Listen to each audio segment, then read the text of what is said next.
कि JP Gilford कहते हैं, जिन्होंने ये डाइवर्जेंट और कन्वर्जेंट थिंकिंग दिया है, जिन्होंने इस पे चर्चा की है बेसिकली, जो जितना फेमस आपको ये दिखता है, जेपी गिलफर्ड कहते हैं, इंटेलिजेंस पे इनकी थियरी है स्ट्रक्चर ऑफ इंटेलिजेंस, बट आपके काम की नहीं है, जनरली पूछी नहीं जाती आजकल कहीं, 3D इंटेलिजेंस भी कहते हैं उसको।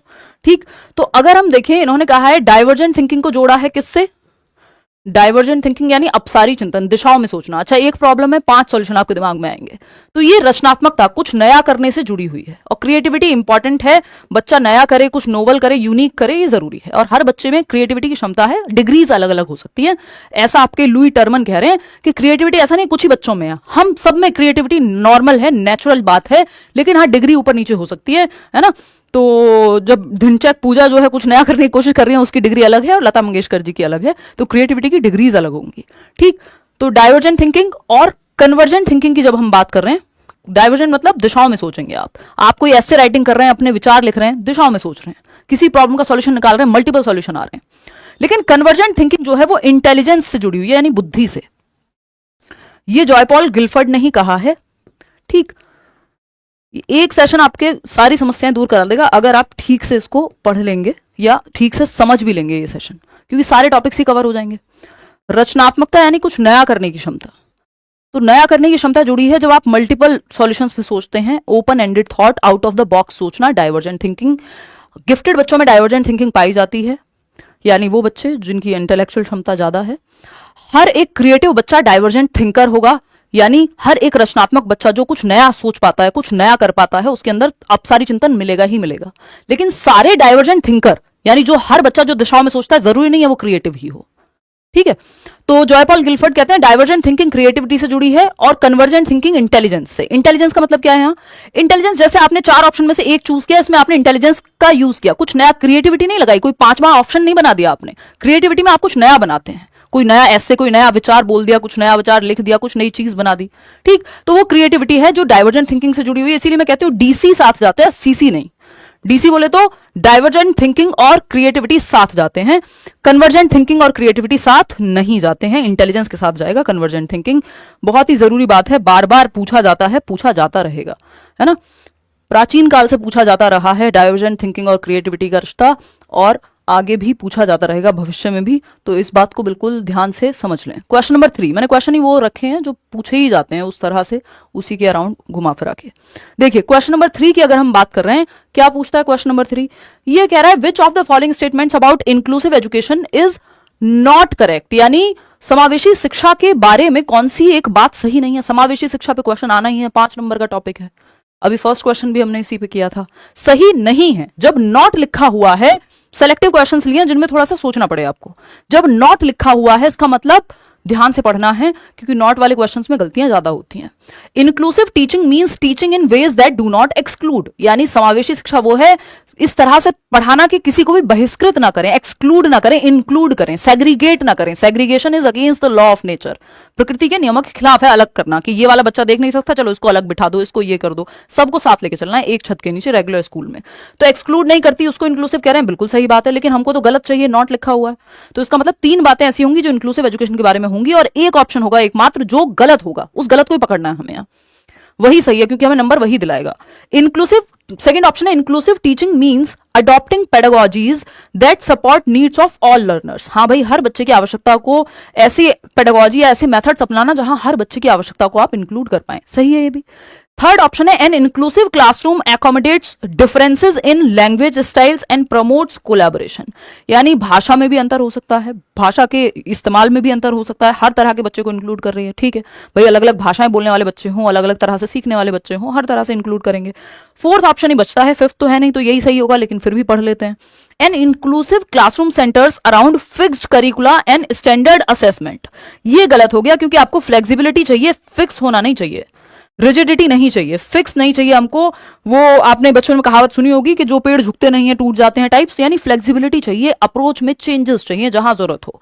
ठीक, तो निश्चित पाठ्यचर्या और मानक मूल्यांकन, स्टैंडर्ड मूल्यांकन या स्टैंडर्ड आपका जो असेसमेंट है वो नहीं चलेगा। यहाँ पे आपको टीचर की भी जरूरत पड़ेगी, टीचर मेड भी असेसमेंट कई बार, या डिफरेंट स्टाइल से डिफरेंट अप्रोचेस अपनानी पड़ेंगी आकलन के लिए। जरूरी नहीं है जो बच्चा देख नहीं सकता वो भी आपका लिख के ही आपको बताएगा सारी चीजें। तो स्टैंडर्ड असेसमेंट का तरीका यानी एक सबके लिए यूनिफॉर्म तरीका यहां नहीं चलेगा, यूनिफॉर्मिटी यहां नहीं चल पाएगी। और करिकुलम में भी आपको रिजिडिटी या फिक्स्ड नहीं, आपको फ्लेक्सिबिलिटी चाहिए। अलग अलग बच्चों के लिए अलग अलग मेथड्स होंगे, यानी डिफरेंशिएटेड इंस्ट्रक्शन, जिसको हम कहते हैं विभेदी अनुदेशन। डिफरेंट नीड के अकॉर्डिंग आप अपने मेथड में परिवर्तन करते हैं, और फ्लेक्सिबिलिटी चाहिए आपको अपने करिकुलम में भी। फिक्स तो वर्ड ही अपने आप में नेगेटिव है। अभी हम कीवर्ड वाला सेशन एक मैं लूंगी आपके साथ, तब हम इस पर बात करेंगे। क्वेश्चन नंबर 4 देखिएगा। क्वेश्चन नंबर 4 क्या कहता है? असर्शन यानी अभिकथन है, childhood is experienced differently by children across cultures, यानी बच्चों द्वारा बचपन अलग अलग संस्कृतियों में अलग अलग तरह से अनुभव किया जाता है। अब ये क्वेश्चन बार बार रिपीट हो रहा है हर साल, बस तरीका बदल जाता है इसको पूछने का। कभी ये असर्शन की फॉर्म में, कभी फिल इन द ब्लैंक की फॉर्म में, कभी डायरेक्ट आ जाएगा, तो आपको ध्यान रखना है इस चीज का।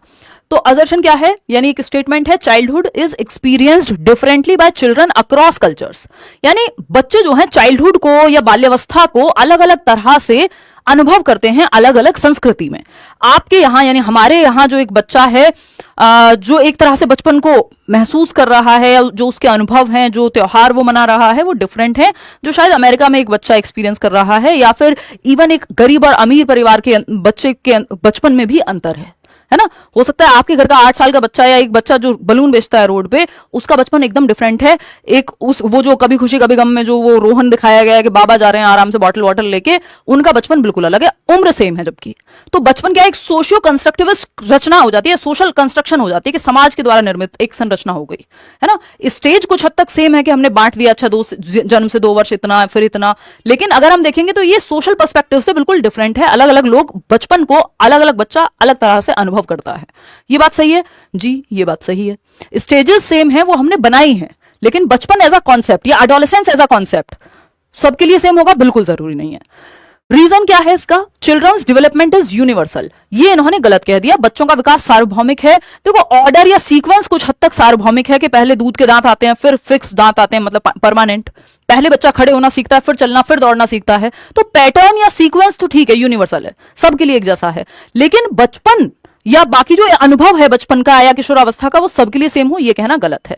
तो ये यहां पे बात ये गलत हो जाएगी कि childhood is experience differently by children across culture, children's development is universal, ये भी कहना गलत होगा। क्योंकि स्टेजेस या पैटर्न लिखा होता तो हम सही कह देते कि प्रिंसिपल ऑफ यूनिवर्सल लॉ लागू होता है ना डेवलपमेंट पे, कि भाई यूनिवर्सल होती हैं स्टेजेस जो है, पैटर्न जो है यूनिवर्सल है कि बच्चा पहले बैठेगा फिर खड़ा होगा, फिर ये जो है पैटर्न सबके लिए सेम है।